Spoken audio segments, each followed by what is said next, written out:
Bom, amigos, antes de entrar propriamente no tema e fazer considerações que a gente vem amarrando aos poucos, né, vem construindo aos poucos, desenvolvendo passo a passo, em alguns momentos repisando conceitos que a gente já ventilou, retomando alguns conceitos que a gente já enunciou e repetindo-os para que a gente possa entender o raciocínio, que a gente avança um pouco mais, né, ainda que se torne um pouco repetitivo para quem vem acompanhando.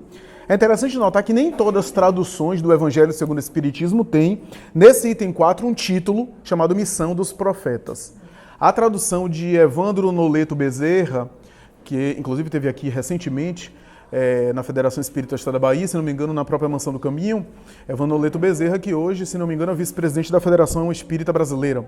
É um psiquiatra e ele é um erudito conhecedor do francês, e é uma das traduções que ele fez, a tradução hoje que é, inclusive, mais vendida pela Federação Espírita Brasileira, tem algumas curiosidades. Uma delas é essa, que colocar alguns títulos que, ao longo das edições, parecem ter sido suprimidos. Em algumas partes parecem ter sido suprimidos e por curiosidade histórica e para tornar claro, colocado, e em outros parece haver havido lapsos do próprio Allan Kardec, porque alguns títulos estão no índice e ao longo do texto parecem não aparecer. Então parece que houve alguma questão aí de impressão ou de reedição e alguma coisa foi suprimida, foi eliminada. Então nesse item 4 ele coloca o título. Esse item 4 é logo depois dos trechos evangélicos 1, 2, 3, né, que a gente leu, e ele coloca o título Missão dos Profetas. Voltando à questão que a gente já comentou, a palavra profeta é uma palavra muito complicada, porque é uma palavra que deu aso a vários significados, ele tem uma polissemia e tem um sentido muito popular, que é o sentido do indivíduo ser preditor do futuro, né? Antecipar as ocorrências futuras, que esse é apenas um aspecto. Se a gente for pensar em termos profundos, e principalmente da cultura judaica da Palestina de há 2000 anos, que não corresponde ao significado que se dava. Ainda que alguns profetas da tradição judaica também conseguissem prever o futuro. Mas essa não era uma condição inevitável, não era uma condição indissociável do profeta, porque havia alguns profetas que não necessariamente tinham essa faculdade, que é uma faculdade da alma. Allan Kardec examina isso aqui. Ele cita de maneira econômica e em A Gênese ele volta na questão dizendo, quando ele examina a teoria da pré-ciência, na parapsicologia hoje chama pré-cognição, ele diz que muitas vezes essa capacidade não é nem mediúnica, é anímica. Isso é, às vezes é o próprio espírito encarnado quem visualiza ocorrências por um fenômeno específico. Não haveria a condição de a gente explicar aqui o mecanismo desse fenômeno, porque senão a gente ia desviar muito o tema. Ia usar muito tempo nosso para explicar o mecanismo paranormal do fenômeno da pré-ciência. Mas ele explica muito bem, em teoria da pré-ciência, está lá em A Gênese, que às vezes é a própria alma do encarnado que se desvencilha um pouco dos vínculos materiais e olha fenômenos que já estão se dando de uma forma panorâmica e que, mergulhados na matéria, a gente não consegue visualizar dessa forma e são considerados fenômenos futuros, mas que, visto de um outro ângulo, já estão se dando, né? Então, mais ou menos isso, o que não quer dizer que não hajam fenômenos também mediúnicos. Há fenômenos que são mediúnicos, porque o ser sensitivo pode receber intuições ou informações de algo que vai acontecer. Aí quem viu não é o encarnado, é o desencarnado que passou a informação, né? Então, essas ocorrências, no entanto, se misturam na prática, né? O mediunismo e o animismo na prática caminham quase sempre juntos, né? Porque se eu estou falando aqui e usando esse microfone, a minha voz sofre alteração do microfone, né? Seja para melhor, seja para pior, a depender da qualidade do microfone. O médium, portanto, é o microfone que influencia na mensagem do ser espiritual o tempo todo. Por isso que essas ocorrências anímicas e mediúnicas a gente divide para entender, mas na prática estão se dando o tempo todo. Porque, por exemplo, eu estou aqui pensando, estou aqui falando, mas eu não sei até que ponto esses pensamentos são só meus ou são intuídos e aonde um começa e outro termina. E é bom que eu não saiba, senão eu já estaria louco. Porque a gente é bombardeado por trilhões de pensamentos o tempo todo. de mentes as mais variadas e, ao mesmo tempo, os nossos pensamentos, os nossos impulsos. Então é bom que a gente não saiba. Da mesma forma que a gente não vê o mundo microscópico ao nosso redor, porque senão a gente não ia nem beijar a namorada, porque tinha uma bactéria no berço. Então, claro que essa ocorrência é uma ocorrência, portanto, de limitação dos fenômenos da natureza, limitação para que a gente possa, inclusive, focalizar naquilo que é essencial, que são os fenômenos morais enquanto encarnados, né? Agora, por isso que André Luiz chama de fenômenos medianímicos, né? Mediúnicos e anímicos, né? Agora, é interessante notar o seguinte, profeta, portanto, tem acepção popular, vulgar hoje, de preditor do futuro, tem acepção, portanto, como nós dissemos na semana passada, de um indivíduo sensitivo, que abrange aí sensibilidades, portanto, que traz informações mediúnicas, né, paranormal, etc. E esse sensitivo pode, mas não necessariamente prevê o futuro. E a acepção, que é a acepção mais profunda que Kardec destaca, que é alguém que tem uma tarefa específica para contribuir com a humanidade. Ou seja, são homens e mulheres de vanguarda à frente do seu tempo que vêm com uma tarefa. Ainda que na época de Jesus, muitos desses indivíduos vinham também com sensibilidade mediúnica, mas não necessariamente. Ou seja, esse é o sentido mais importante de se dar. Por isso que eu disse que esse capítulo é um capítulo que fala de missão espiritual. Porque a gente pode pensar no missionário como Chico Xavier, que era um médium, e pode se pensar no missionário como um Fleming, como um Kraepelin na psiquiatria, como Albert Einstein na física, que também são homens à frente do seu tempo, que anteciparam as épocas, e que trouxeram contribuições importantes. O missionário é aquele que, muitas vezes é até incompreendido, e que trazem contribuições importantes em qualquer área do pensamento e da atuação humana. Né? Então vai trazer um ensinamento. Agora, esse ensinamento pode ser mediúnico. Ele pode ser uma ponte, onde traz informações, onde ele é o instrumento. O importante é que ele traz uma mensagem, traz uma ideia, traz algum conceito. Por isso que a acepção de profeta no judaísmo era sinônimo de missionário. Parêntese. Há alguns anos, mais ou menos uns 2 ou 3 anos, um autor que hoje é muito conhecido, Reza Aslan, lançou o livro Zelota. Algumas pessoas devem se lembrar. Ele ficou em primeiro lugar do New York Times, da lista dos mais vendidos no mundo, ficou milionário e fez o seu papel. E logo, logo, o seu conteúdo, penso eu, que vai ficar esquecido e passado. Porque, na verdade, ele reproduz algo que já tinha sido ventilado antes. O livro Zelota fez abalou e chamou muita atenção, fez uma espécie de sensacionalismo, né? À semelhança do que aconteceu com Dan Brown no famoso Código de Da Vinci, que também é um livro de ficção, e que teve muito espírita na época que abraçou as obras de Dan Brown como se fosse agora a nova verdade que estava sendo divulgada na Terra, quando o próprio autor disse que não tinha nenhum compromisso histórico com aquilo, que ele estava fazendo um livro de ficção, né? E apresentando um romance muito bem escrito, muito interessante, mas que não tem nenhuma fundamentação histórica, nenhuma confirmação, né? Muito pelo contrário, a gente tem 2000 anos de teologia. E Reza Aslan reproduz um pouco essa mentalidade, porque falar de Jesus de uma forma diferente gera um abalo no mundo e todo mundo quer saber o que é.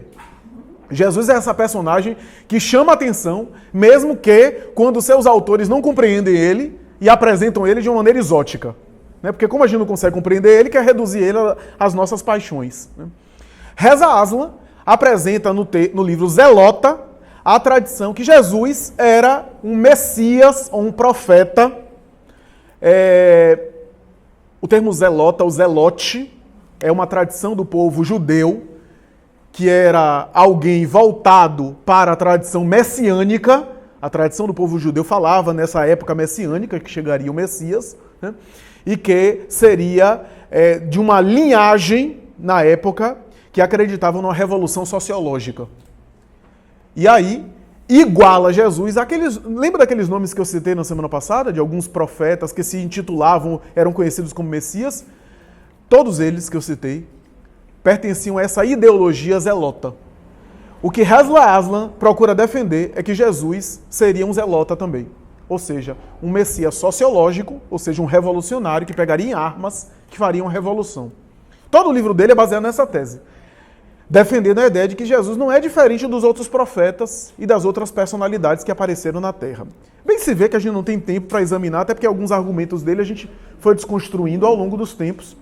O livro é respeitável, é de alguém que escreve com maestria, né? Mas o conceito dele, do ponto de vista nosso, espírita, não se compatibiliza com a ideia espírita, né? Por sabermos, dentro da informação do mundo espiritual, que Jesus, embora não fosse muito compreendido na época, era um homem muito à frente do seu tempo e do nosso tempo também, apresentava uma mensagem e uma exemplificação totalmente diferente de tudo aquilo que vinha sendo falado, de que vinha sendo trabalhado. Ora bem, por que eu estou querendo dizer tudo isso? Porque, do ponto de vista do nosso capítulo, a gente tem aí a ideia de que os falsos cristos, os falsos profetas, são propostas, por isso que eu quis enfatizar isso na semana passada, são propostas, muito mais do que combater pessoas, estar atento a propostas e não a pessoas, para a gente não fazer guerras contra pessoas, propostas que devem passar pelo filtro. E que filtro é esse? Qual é o filtro que a gente vai usar para saber diferenciar as propostas que são legítimas espiritualmente falando, das propostas que são ou inadequadas ou no mínimo suspeitas? Se a gente for pegar a tradição cristã, digamos que você não é espírita, você é só cristão, qual é a régua que Jesus coloca como sendo o instrumento que você tem para passar esse crivo? A mensagem dele, o exemplo dele, tudo aquilo que ele disse e o símbolo dos frutos sobre os quais a gente já falou aqui, sobre o qual a gente já falou aqui. O símbolo do fruto é o seguinte: a proposta tem efeito positivo, a proposta incita o bem, o mensageiro da proposta se ilumina com a proposta que divulga.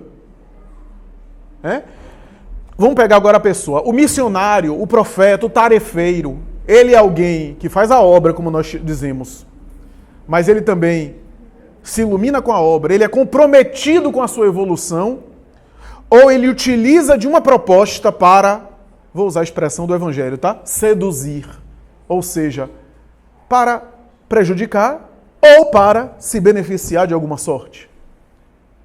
Esse tema é um tema muito delicado. É um tema muito delicado, né? Porque quando a gente fala em benefício, a gente está falando de algo subjetivo.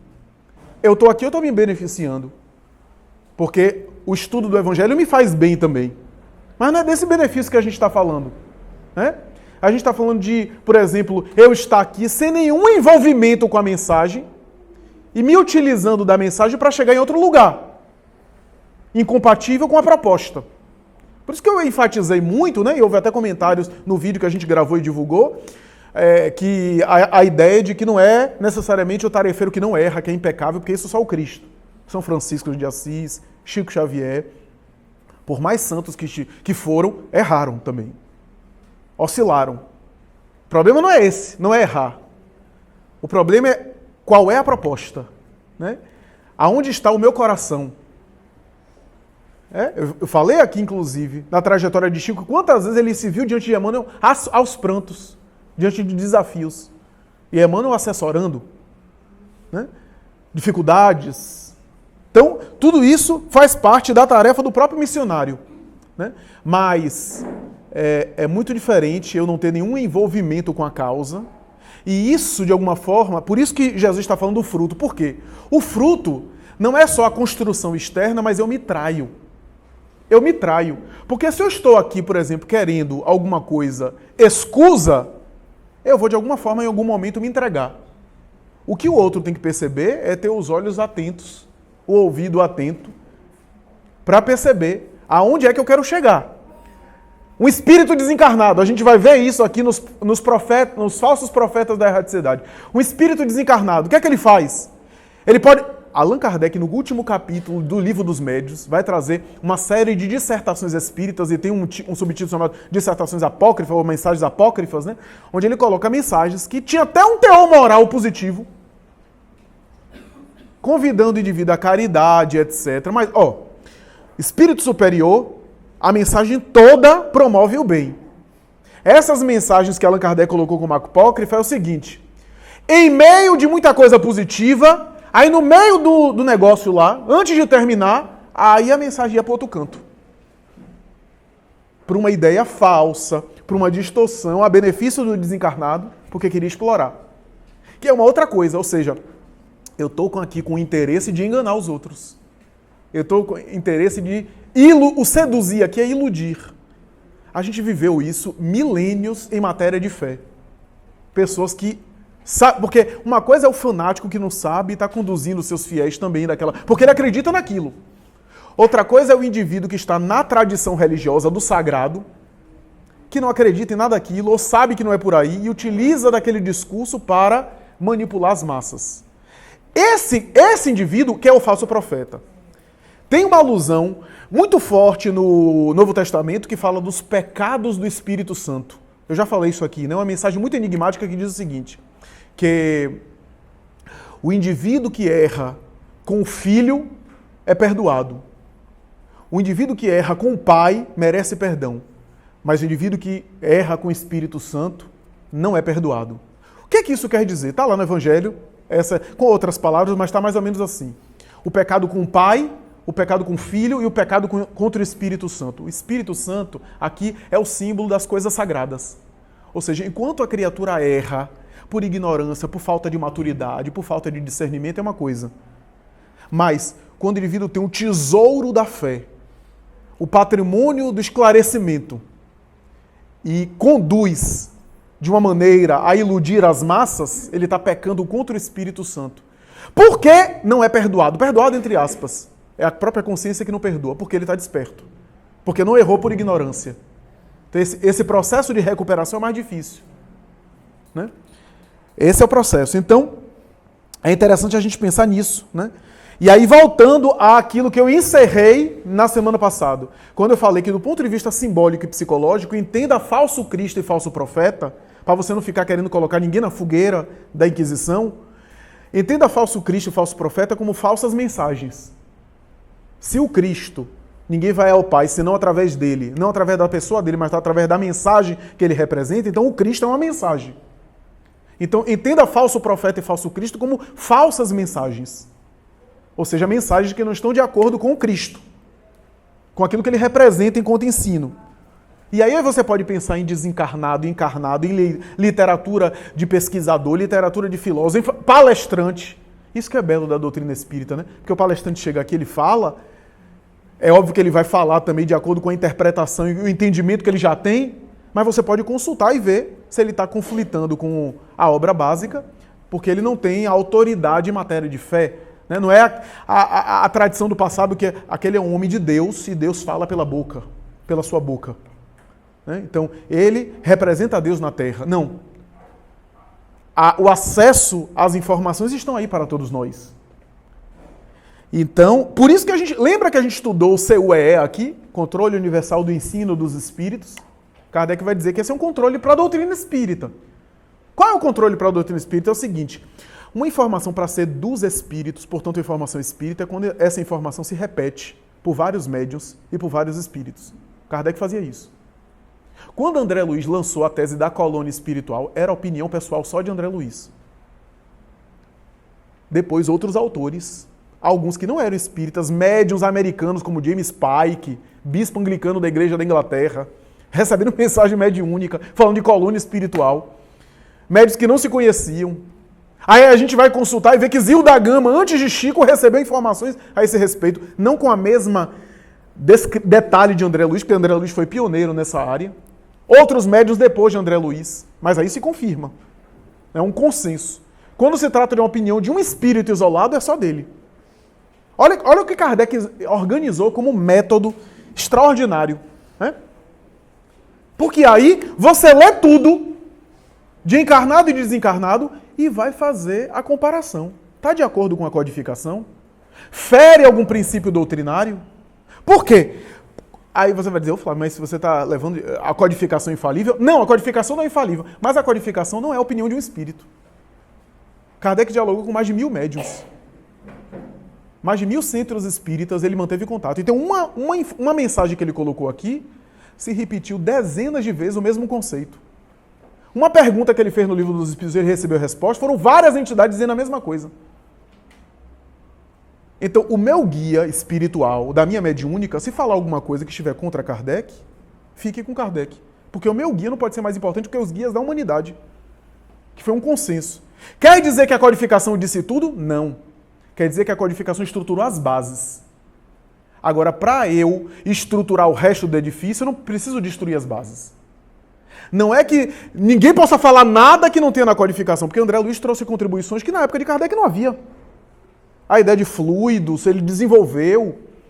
Tanta contribuição que os espíritos dão hoje, fazendo paralelo com tecnologia e tudo que na época de Kardec não havia, mas sem ferir as bases. Sem atacar. Porque o que Kardec fez foi estruturar os elementos essenciais da ciência do elemento espiritual.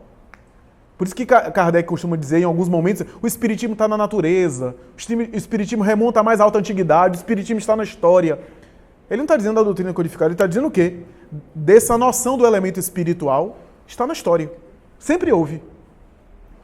Então, por isso que quando Emmanuel apareceu a Chico, depois daquela regrinha da disciplina, que todo mundo sabe, Emmanuel aparece a Chico e diz assim, a segunda orientação que eu te dou é, se eu disser algo contra Kardec ou contra Jesus, fique com Kardec e Jesus e procure me esquecer. Foi isso que Emmanuel disse a Chico Xavier. E quando ele disse alguma coisa que a FEB estranhou, a FEB chamou ele na Berlinda.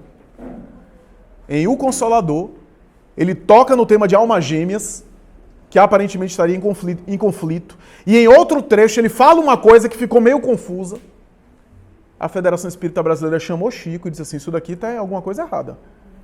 Chico concentrou, Emmanuel veio e esclareceu.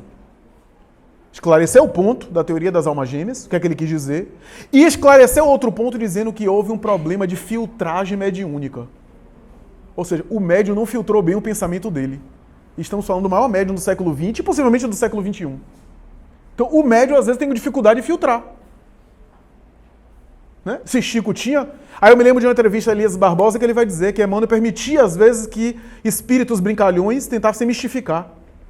E Elias Barbosa, mas como Emmanuel permite isso? Para que eu não me engolfe na vaidade e me ache infalível. Para que eu fique atento. Ou seja, Emmanuel, às vezes, permitia que espíritos brincalhões se passassem por ele, por Emmanuel, para tentar ludibriar Chico. E Emmanuel permitia. Porque a gente acha que o guia espiritual é uma espécie de babá eletrônica. Mas não. O médium tem as suas opções, o indivíduo tem as suas opções. Né? Os espíritos amparam, ajudam, mas não interferem nas nossas escolhas. Né? Então, isso é interessante a gente pensar. Né? É interessante a gente pensar. O outro item, eu estou falando do item da doutrina espírita, o outro item é o seguinte... Se a mensagem não tem a ver com princípios doutrinários, ou seja, se você está lendo uma mensagem de um encarnado ou de um desencarnado, e não tem a ver com princípio doutrinário, perispírito, sei lá o quê, tem a ver com princípios morais, a mensagem é evangélica, é moral. Pergunta, essa mensagem tem alguma coisa a ver com Jesus? Essa mensagem é condizente com a elevação do Cristo, isto é, nega a grandeza do Cristo, procura rebaixar a moral cristã em algo menor, porque isso também é um ponto interessante. Se Jesus é guia e modelo, e você vê uma passagem que diz assim, conforme está no Evangelho, Jesus pegou chicote e saiu expulsando os vendilhões do templo, dando chicotada nas costas dos outros. Você é estranho. Porque se o Espírito falou isso, ele está colocando Jesus como sendo pior do que eu. E você pode pegar qualquer espírito que pisou na Terra, Jesus está milênios na frente. Milênios. Está milênios. Está muito, muito distante, evolutivamente falando. Divaldo disse isso. Divaldo disse que certa vez ele recebeu a visita de Amália Domingos Soler para psicografar o prefácio de um livro que foi psicografado todo em espanhol, Sob a Luz das Estrelas, alguma coisa assim, não me lembro agora o nome exato do título, que psicografou várias páginas dos vultos da língua espanhola e espíritas militantes da língua espanhola. E o prefácio, Joana diz, meu filho, não sou eu que vou psicografar. A Amália Domingo Solé, a médium notável, que psicografou Memórias do Padre Germano e outras obras, que foi cega, inclusive, né? Uma médium cega, né? E que no mundo espiritual apareceu irradiando de tal forma que ele ficou tão embasbascado, ficou tão estupefato, que chegou a ajoelhar para beijar no chão, chorando, emocionado com a presença daquele vulto. Ela então psicografou e quando foi embora, ele ficou tão emocionado que disse assim, meu Deus, quer dizer que eu já estou em condição de receber Amália Domingo Solé? E Joana disse, não está não, foi misericórdia, não se acostume não. E ela disse, mas Joana, ela é muito evoluída, disse, é o espírito transcendental. Mas todos nós, ela, eu, você, estamos muito distantes ainda de Jesus, em termos evolutivos. Jesus está próximo de nós em termos de assistência. Ele o tempo todo nos ampara, especialmente através dos seus emissários. Mas estamos muito distantes evolutiva. Por quê? Porque ele é um espírito que já viveu muito. Ele é o irmão mais velho, mais experiente. Ele tem bilhões de anos à nossa frente. Então nenhum espírito que passou pelo mundo quer chegar próximo a ele, em termos de elevação espiritual. Porque ele é aquilo que um dia a gente vai ser. Bote séculos na frente. Um dia a gente vai chegar lá. Então, isso não é para desanimar, não, é para animar. Mas, por fim, para passar as considerações, o que eu quero dizer com isso? Examine. Examine a mensagem, examine a proposta, examine o que é que lhe conduz, né? Examine o que é que tem a ver, né? O que é que está lhe causando reflexão. Examine se a ideia ou a proposta é confusa, se cria polêmica. Né? Falsos cristos ou falsos profetas tem a ver com isso. Né? Então, a gente tem inúmeros quadros, inúmeros casos nesse sentido, para a gente tentar entender, né, essa ideia. Né? E é interessante pensar nisso, né? O que é que a proposta, o que é que a mensagem, o que é que o mensageiro está propondo. Né? Então, e nós também temos o cuidado de examinar tudo, filtrar tudo e não ficar combatendo, polemizando, para não fazer o que outros fazem.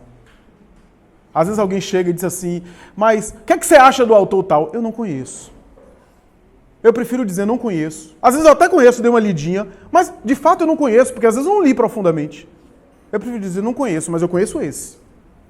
Do que ficar criticando fulano e beltrano. Porque às vezes a pessoa é médium mesmo. A pessoa deu uma mensagem mediúnica, mas o espírito está muito materializado. E em vez do espírito passar a ideia, como André Luiz passa, que o mundo material é uma cópia do mundo espiritual, ele faz o contrário. Ele passa a ideia de que o mundo espiritual é que é uma cópia do mundo material. Né? Que ele está em todo em sensações. Então, tem as mesmas idiosincrasias. Parece até que o mundo material, o mundo espiritual é um mundo até mais grosseiro. Ou então, livros que conduzem a mensagem apocalíptica, que a pessoa está na mão das trevas, está conduzida por seres infernais. Quem leu Libertação de André Luiz vê o mal e as organizações do mal que existem, mas sem nenhum tom depreciativo. Porque a humanidade já está cheia de mensagens deprimentes. A gente não precisa de mais. Os espíritos bons, sem exceção, nos conduzem para nos elevar e não para nos deprimir. E quando eles falam, como Filomeno Miranda, como Ivone Pereira, como o próprio André Luiz em Libertação, fala das realidades do mal, das realidades da sombra, é para nos advertir, para nos proteger, nos fortalecer, para nos dar responsabilidade e para nos chamar a atenção que está em nossas mãos. Mas há mensagens, por exemplo, que nos conduzem ao pavor. Como se a Terra estivesse nas mãos de gênios infernais. Oh, meu Deus, gênios infernais?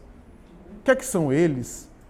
Comparado com as entidades nobres que são os regentes da orquestra, que estão deixando eles como crianças se espernearem. Então, é um medo injustificável. A gente tem que começar a analisar as coisas no bom sentido, né? com uma prudência. A pessoa falou, o espírito, o autor falou alguma coisa incongruente, a gente não vai levar para casa, por melhor que seja. E se a gente tem dúvida, a gente deixa em stand-by. O autor espiritual X falou isso. Eu ainda não tenho confirmação de outros autores. Os bons espíritos se manifestam em nossa mediúnica, por exemplo, e eu não aceito algumas coisas. Eu normalmente quebro a cara. Não aceito. Mas eu já disse a eles, eu só aceito quando a mim me parecer coerente. Para mim isso daí não parece sensato. E eles gostam. Os bons espíritos gostam. Sabe por quê? Porque eles não querem ser tratados como santos da Igreja Católica. Eles querem ser tratados como espíritos mais experientes, que merecem respeito, que não têm intimidade com... Porque também eu vejo os guias, às vezes, como personal trainer, né? Porque tem médium que tem guia como se fosse personal trainer. Tá na costura e o guia tá ajudando a costurar. Tá na esteira e o guia tá ajudando também no exercício físico. Se eu, eu sou um pobrezinho, não tenho importância nenhuma, tenho os meus afazeres, não posso atender as pessoas toda hora, imagina esses guias sérios que têm os seus afazeres. São pessoas sérias. Nunca me esqueci de um médium no interior que eu estive. Ele era o meu cicerone, meu anfitrião, para levar para as casas espíritas da cidade, né? E às vezes, no meio da travessia, eu falei isso aqui outro dia, ele parava o carro, peraí que o espírito quer se comunicar. Quer dizer, o médium é indisciplinado e o guia também. Já pensou você tá fazendo a comida, um almoço para sua família no domingo, e o guia quer se comunicar? Peraí, agora não, agora o guia quer se comunicar. Que negócio é esse? Então, nós precisamos ter esse tipo de noção, né? Esse tipo de bom senso. Né? Então, esse tipo de consideração. E não necessariamente ficar aí combatendo. Né? Leia tudo, estude tudo, né? E filtre. Faça análise com a codificação.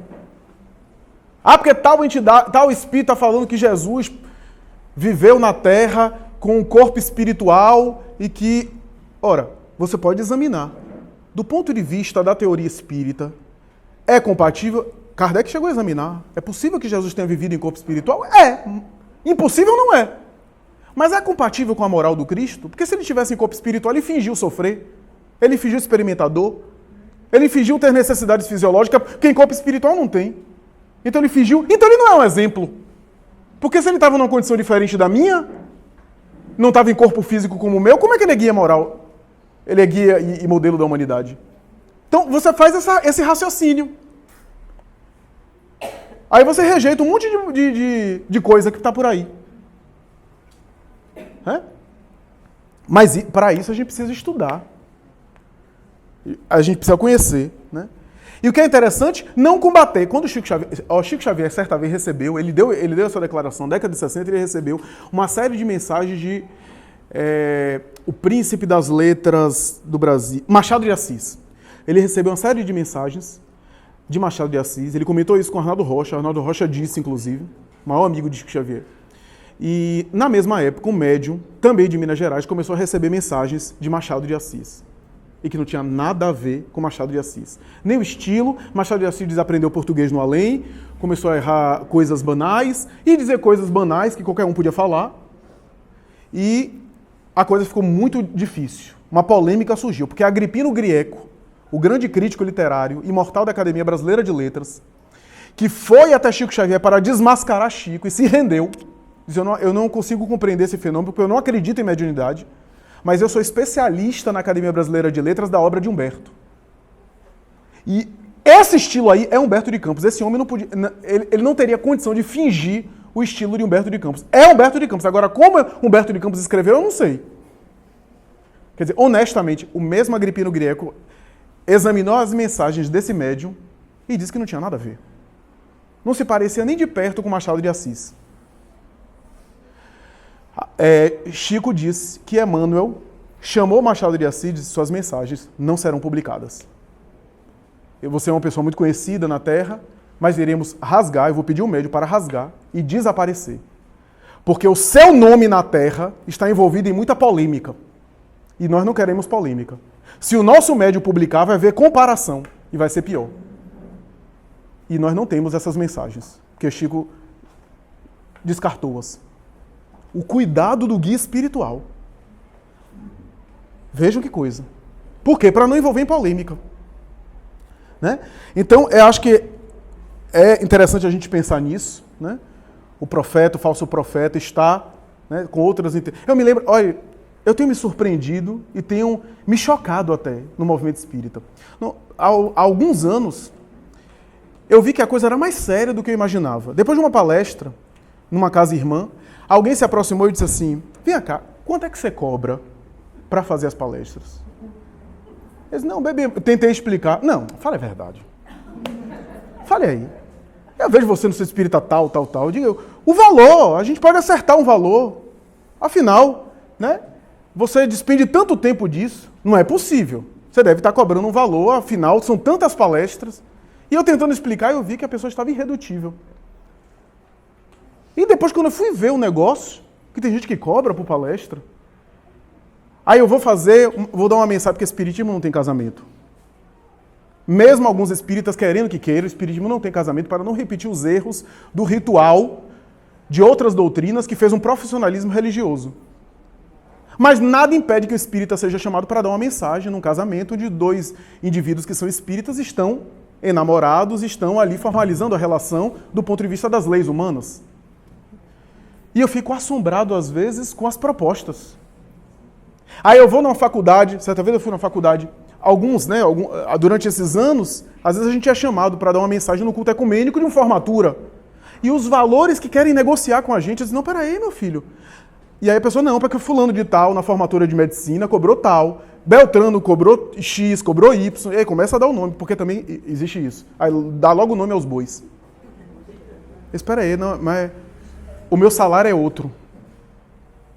Veja que coisa, né? E aí a gente fica pensando, o espiritismo é uma doutrina que não há profissionalismo religioso, né? A gente não se beneficia com a proposta espírita. Pelo contrário, a gente gasta. Livro, seminário, curso, né? É óbvio que, por exemplo, o palestrante é convidado para um monte de lugar, às vezes ele não tem condição financeira de bancar toda a hospedagem e toda a viagem. Quem convidou, às vezes, organiza isso. Mas é diferente, ele está se beneficiando. Esse é o problema. Kardec prevê, lá em Obras Póstumas, os centros espíritas se organizarem financeiramente para locomoverem os pregadores, né?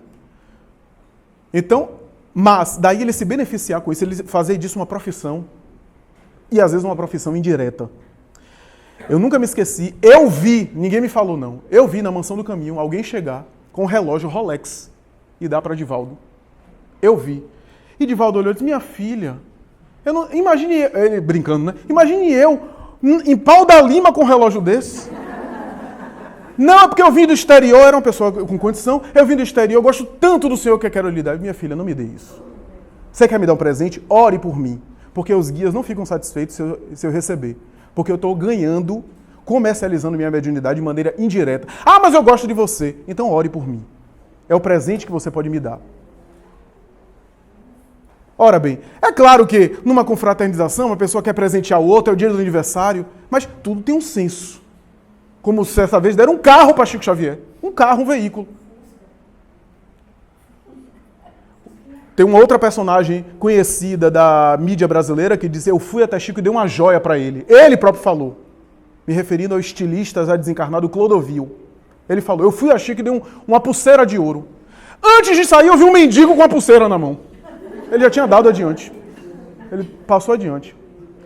Ora bem, até no funcionalismo, eu não entendo muito não, mas certa vez me falaram, né, que no funcionalismo público tem um valor lá do presente, né, que a pessoa dá, que caracteriza o quê?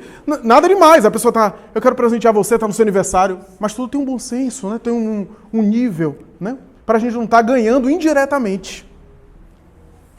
Porque aí a gente vai se tornando um falso profeta. Por exemplo, eu sou médium, recebo mensagem mediúnica, aí eu não cobro. Mas aí a pessoa me dá um Rolex, aí me dá um outro presente, e depois a pessoa vai pedir uma mensagem mediúnica para mim. E eu vou me sentir em condição de negar. E se o espírito não vier, eu vou me autossugestionar em produzir uma mensagem mediúnica. O que é que eu estou fazendo? Estou desviando da missão. Então veja que coisa, quantas coisas, né?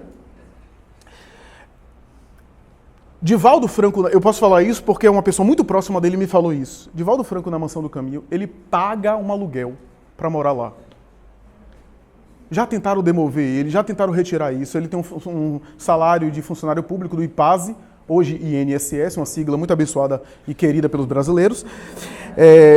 E com o salário dele, ele divide o salário pagando uma pessoa que passa ferro na roupa dele e ele paga um valor de aluguel para morar na mansão do caminho, a obra que ele construiu, para que ninguém possa dizer que ele está se aproveitando da obra e se locupletando dela.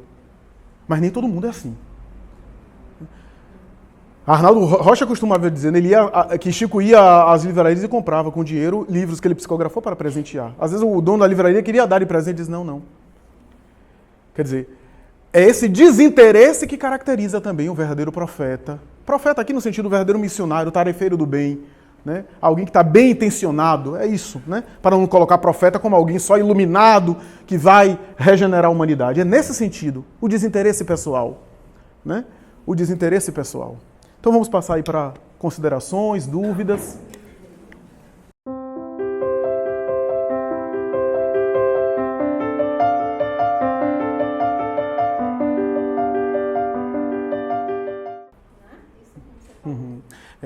É verdade, é verdade. Eu ia até comentar isso nos falsos profetas da erraticidade, mas o médium que não está em fascinação, ou seja, o médium que está em equilíbrio, ele também sente a vibração do espírito que se aproxima dele. E a vibração, o espírito não finge. Se o espírito, por exemplo, ele finge ser um guia, mas não se trata de um ser elevado, ele passa uma irradiação que é diferente de um guia, que passa um bem-estar, uma tranquilidade. O espírito ignorante, inferior, passa uma ansiedade, uma inquietação. Agora, isso não é um guia infalível, por quê? Porque o médium pode estar fascinado por um espírito, ele próprio acha, aquele espírito guia acha fantástico, porque sintoniza com ele. Mas essa é uma grande referência nesse sentido, né? A gente pensar sobre essas propostas, né? Recentemente eu vi um comentário de alguém que detectou, por exemplo, um indivíduo que prevê o futuro, né? Que, aliás, não é uma coisa que é de interesse do espiritismo. O espiritismo não tem muito interesse por profetismo em relação ao futuro. Principalmente profetismo imediatista. Sabe aquelas profecias, inclusive teve uma recentemente aqui em Salvador, que haveria um tsunami, um negócio de um mar, eu que moro na orla já fiquei assim, né? Achando que ia desencarnar. Tem vizinho meu que foi para São Paulo, né? Houve até uma discussão no grupo aí por conta disso, né? Tem um senhor que é bem semelhante a esse, que de vez em quando grava um vídeo e manda dizendo que em tal área do Brasil as pessoas vão morrer com a tragédia, que inclusive patenteia as previsões dele todo ano. Todo ano tem um desses aí que patenteia as previsões dele de uma queda de avião em um determinado local, que é um local que tem bastante voo de avião. No dia que cair, ele vai dizer, tá vendo? Ele patenteia. Então, a gente vê que por isso que a gente deve se preocupar com os efeitos, né, da mensagem. O que é que essa mensagem conduz, né? O que sente. Bom, Flávio, eu estava pensando se teria uma forma de trazer a compreensão dessa mensagem, especificamente do Evangelho, para o plano pessoal. Analisar os profetas na primeira pessoa, né? Porque a gente está se referindo até aqui como a terceira pessoa.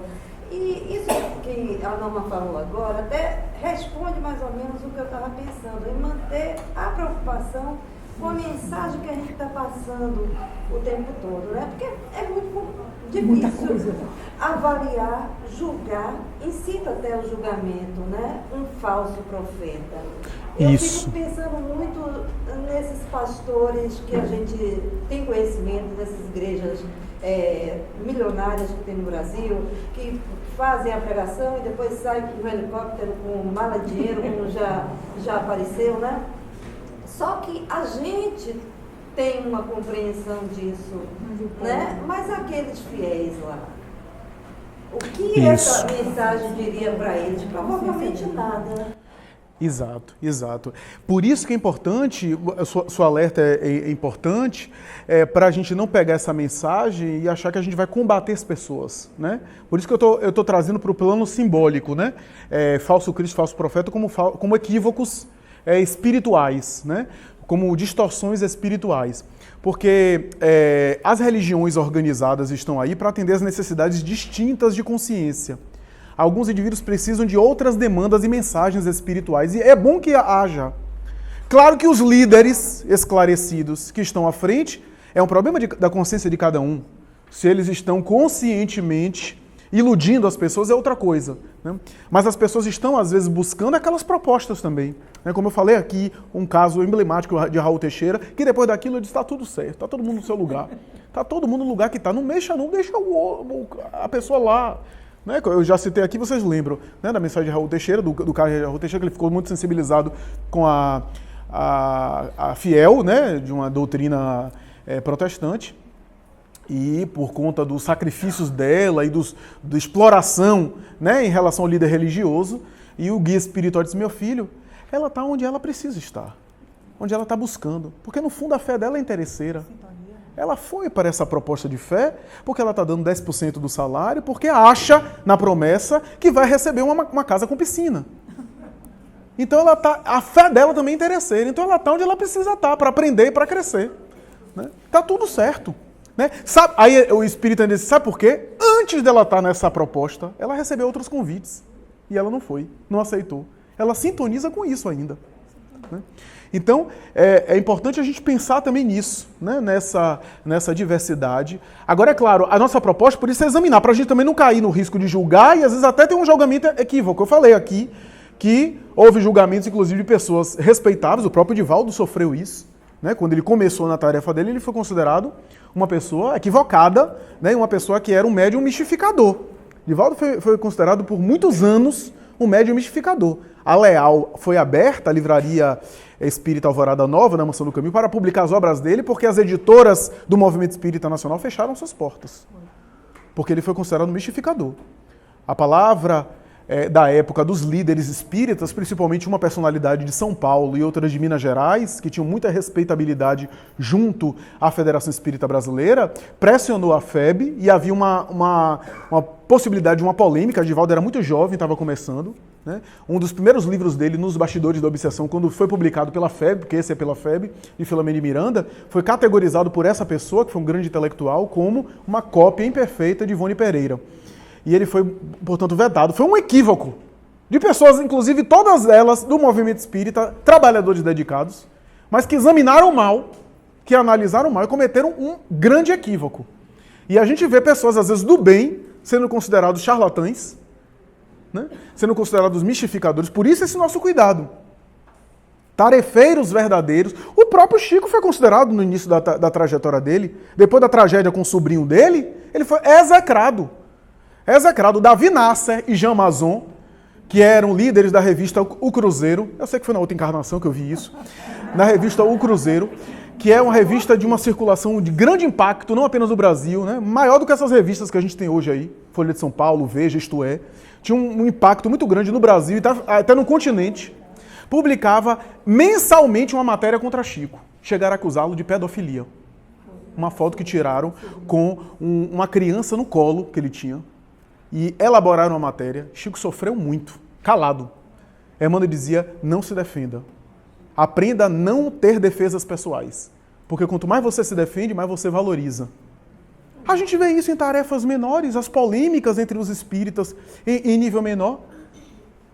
Há pessoas que alegam que eu ganho dinheiro com raciocínios espíritas. Oh, meu Deus do céu. Se ela soubesse, uma câmera recentemente quebrou, o dinheiro que eu gastei para Canon consertar. Enfim, ela sabe, porque ela me ajudou na intermediação com a Canon. Enfim, mas existe isso, né? Essa é a ideia. Claro que tem os interesses secundários. Por exemplo, eu posso falar isso daqui, porque eu posso falar tranquilamente, até porque eu sou profissional liberal, como outros profissionais liberais são. O cuidado que o indivíduo deve ter para não propagandear-se e não utilizar a tribuna espírita como forma de merchandising pessoal. Ninguém está proibido de chegar aqui na tribuna espírita falar e ser mencionado que é um advogado, que é um médico, e assim por diante. Um profissional específico. Mas há uma linha muito sutil em utilizar isso para, por exemplo, promover-me profissionalmente. Por exemplo, na minha área, o Conselho Federal da minha área não proíbe necessariamente eu me apresentar como profissional, mas há uma vedação clara sobre propaganda da minha profissão e a indução, eu pegar alguém, induzir a pessoa para solicitar os meus serviços. Né? Então, essa linha é muito sutil. E há muito. E a gente deve ter muito cuidado com isso. Então eu chego aqui, por exemplo, estou falando e de repente pego Norma, que é minha assessora, para distribuir meus cartãozinhos de visita. Acontece isso nas casas espíritas. Psicólogos, advogados, médicos, políticos. Então isso é muito cuidadoso. Distribuir santinho do político no centro espírita. Isso é muito cuidado. Ninguém está proibido de, ao ser perguntado, declarar o tipo de atividade que desempenha. Mas veja como isso é delicado, como isso é cuidadoso, né? Como isso é problemático. Né? Então, e isso acontece. Esse cuidado. Nunca nos viram, por exemplo, distribuindo nada, saindo por aí querendo convidar, arrastar para atividade profissional. Muito pelo contrário, eu até encaminho para outras pessoas. Teve outra pessoa aqui que me parou aqui na porta do Sheila falando: rapaz, eu pedi uma indicação para você, eu não sabia que você era. Ele dizia: mas você me pediu indicação, eu indiquei um colega. Quer dizer, esse cuidado, né? Esse cuidado que a gente deve ter, né, para não ser... E ainda assim a gente é acusado. Ainda assim. Tem gente que antipatiza gratuitamente, mas podem acusar, mas não pode provar. Então é interessante isso, né? Esse cuidado que a gente deve ter para que a gente coloque a mensagem espírita na frente da pessoa, para a gente não ficar se colocando na frente da mensagem. Né? O mensageiro deve distribuir a mensagem e não se colocar na frente da mensagem. Né?